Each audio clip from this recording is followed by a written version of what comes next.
que adianta o homem ganhar o mundo inteiro e se perder?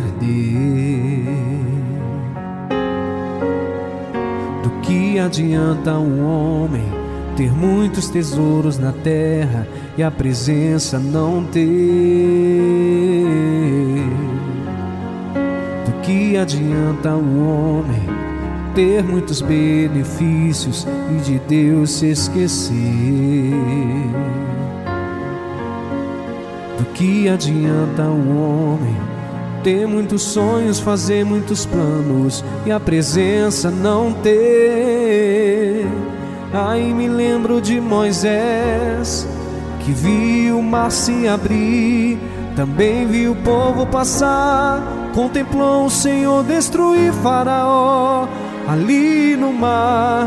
E mesmo com os livramentos, e mesmo com tantos milagres, Moisés entendeu que a presença devia ser sua prioridade e declarou: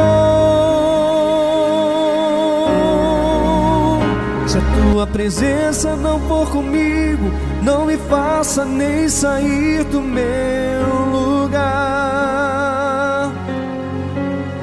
Se a tua presença não for comigo, não permita que nada eu venha conquistar. Se a tua presença não for comigo, de que vale o meu pregar e o meu cantar? Se a tua presença não for comigo, já não faz nenhum sentido eu existir. Eu preciso da tua presença em mim. Aí me lembro de Moisés, que viu o mar se abrir, também viu o povo passar, contemplou o Senhor destruir Faraó ali no mar. E mesmo com os livramentos, e mesmo com tantos milagres, Moisés entendeu que a presença devia ser sua prioridade e declarou: se a tua presença não for comigo, não me faça nem sair do meu lugar.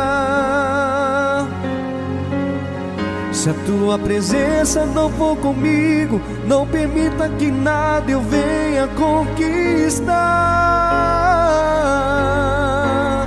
Se a tua presença não for comigo, de que vale o meu pregar e o meu cantar?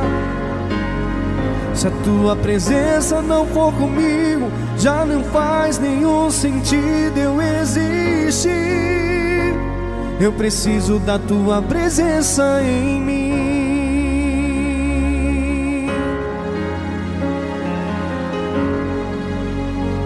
Eu preciso da tua presença em mim.